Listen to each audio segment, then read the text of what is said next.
tinha pegado informações, pessoas que falavam, você fazer o procedimento aqui na Itália seria bem mais rápido. E aí ele falou, ok, vamos para a Itália, e a gente fez contato com uma tradutora lá, uma pessoa que iria nos assessorar, e fomos para lá. Ela arrumou o apartamento, tudo pra gente, nós fomos para lá. E aí demorou, porque o meu procedimento estava bem mais difícil, o meu tinha documentos que tinham sido queimados, a gente tinha que pegar na igreja ou na cúria, e ambos tinham sido queimados na guerra. E aí foi uma dificuldade, até conseguimos lá o que ele era? Um padre? Ele era um monsenhor. Um monsenhor que conseguiu achar os documentos lá e assinou, aprovando, e conseguimos tirar a cidadania. Quando nós tiramos a cidadania, aí eu estava cansado com aquela vida de passar a noite falando com chinês, importando para o Brasil, e é cliente bravo, e é todo aquele procedimento. Chegava a passar 16 horas no computador por dia. Ficou mais branco. Engordei branco na frente do computador. Aí eu falei assim, eu não quero essa vida pra mim. E aí eu falei pra ela, olha, eu acho que eu quero viver fazendo o que eu amo, jiu-jitsu. E aí ela deu o maior apoio. Inclusive, aí eu falei assim, só que eu tenho que me tornar faixa preta. Ela falou, então vai com o seu professor. Você não fala que ele é o melhor, que não tem nenhum bom igual ele. Então vamos voltar pro Brasil. Créditos pro professor Michael. Qual que é o nome dele? Michael Renner. Michael Renner. Lá de Lençóis? Lá de Bauru. Bauru. Rapaz, já tá mais chique, o professor tá em Bauru. Um abraço pro professor Michael, ele é o melhor professor. E aí voltei pra lá, ele me ajudou. Antes você recebeu uma proposta lá na Itália, lembra? Eu recebi proposta pra ficar na Itália dando aula lá também, mas eu não era faixa preta ainda. Que legal. Então, voltamos, só que o projeto sempre foi esse. Ok, vou pegar minha faixa preta e aí nós vamos embora pros Estados Unidos. E aí eu já sabia da possibilidade do visto E2. Recebi algumas propostas para vir para cá como atleta. Já assistiu o canal do Paulo? Assisti o canal isso aí, bom que ela lembrou de fazer o jabá também, aí, né? Tá vendo? Mas ó, pra ser sincero, ela não assistia. Não, ela perguntou e falou assim, é inglês o teu canal? Cara de pau ainda. Mas se fosse coisa ruim, ela lembrava pra me sacanear. Pra sacanear. Não, é que essa parte era dele. A minha parte era mão na massa, entendeu?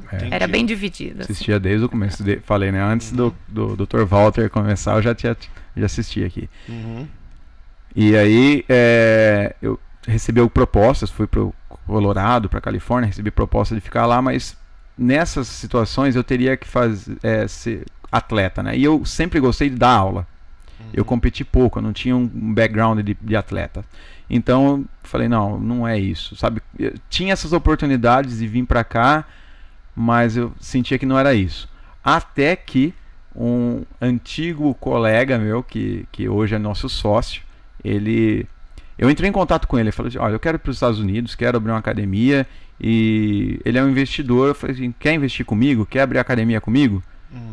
E aí até então ele estava com o pé atrás, porque ele tinha vindo ele é faixa marrom, ele tinha vindo para os Estados Unidos, tinha feito algumas aulas particulares com alguns professores e não tinha gostado, não tinha se identificado. Então deixa eu rapidinho parar. Você já tinha uma academia no Brasil? Já tinha academia. Então não falamos dessa parte. Não falamos. Enquanto, quando a gente voltou da Itália, aí eu falei, então vai buscar a faixa preta com o seu professor. Isso. E aí ele falou com o professor dele, e o professor dele, assim, é um cara excepcional, né? Ele incentiva o seu sonho, entendeu? E aí ele falou, não, Rodrigo, vamos abrir e tal, você pode abrir. Apoiou ele a abrir antes até da graduação dele, de faixa preta. E a gente abriu em Lençóis. E essa mesma que é o Gracie Barra. Exato, é a mesma franquia. Então deixa eu até falar sobre a franquia Gracie Barra, porque é importante, que tem muitas pessoas que assistem a gente, que é atleta, essas coisas. Me explica esse negócio do Gracie, da família Gracie, o que você sabe, deve saber bastante, eu acho. São 11 irmãos? Não. O mestre Carlos Gracie, que é o... Quem que é o velhinho que foi o que lançou? O jiu-jitsu, né? O primeiro que aprendeu o jiu-jitsu de um japonês, que era Mitsuyo Maeda, quem trouxe o jiu-jitsu para o Brasil, o primeiro que aprendeu foi o Carlos Gracie. Ele era o irmão que aprendeu o jiu-jitsu. E aí, anos depois, o mestre Mitsuyo Maeda foi embora de volta para o Japão e o mestre Carlos Gracie ficou ensinando os irmãos. Isso era em Belém, no Pará. Vamos expandir. Na época, o Rio de Janeiro era a capital do Brasil. Isso aí, 1940 e pouco, eu não lembro a data. Ele era bem visionário, né? E aí ele foi pro Rio, levou a família toda pro Rio. Foi ele, foi os irmãos, foi a família toda pro Rio de Janeiro. Ele teve 21 filhos. Nossa, o jiu-jitsu. Então, atenção, pessoal Que tá ruim. A mulherada, manda o marido pro jiu-jitsu, que deve ter algum segredo lá. Até eu que não queria, já tô pensando. Eu só tenho 2 e não mais. Ela já tirou o útero pra não correr risco. Não, isso ele já tem que falar pra encher a bola. E sai quando o cara agita muito. E o irmão dele, o Hélio Gracie, que fez muito sucesso também, porque o Hélio Gracie era muito desafiador. Né? Ele chegava e fazia grandes desafios. O Hélio Gracie teve 15 filhos. Então eles queriam construir. Nossa, velho, galera. Jiu-jitsu é bom, jiu-jitsu é bom. E aí eles construíram uma família muito grande, todo mundo estava envolvido. Inclusive, assim, eles dizem que alguns queriam ser outras coisas. Eu vou ser médico, eu vou ser advogado. Ele falou, você pode ser o que você quiser, mas primeiro você vai ser faixa preta. É o que eu falo pros meus filhos hoje. Você pode ser o que você quiser, mas primeiro você vai ser faixa preta, você é um Gracie. E surgiram várias academias Gracie, porque a família era muito grande. Né? E o mestre Carlos Gracie Jr., ele que era filho do Carlos Gracie, ele teve a visão de abrir, ele sempre foi bem diferenciado como o pai dele. Eu acho que que tinha a visão mais como o pai dele era o Carlos Gracie Jr. E ele mudou a academia de Ipanema para Barra da Tijuca, e lá ele começou a ensinar. Só que ele via que as pessoas que ensinavam jiu-jitsu, elas não conseguiam viver do jiu-jitsu. Porque a visão do jiu-jitsu naquela época era, jiu-jitsu é pra quem? É pros trogloditas, né? Pros bad boys.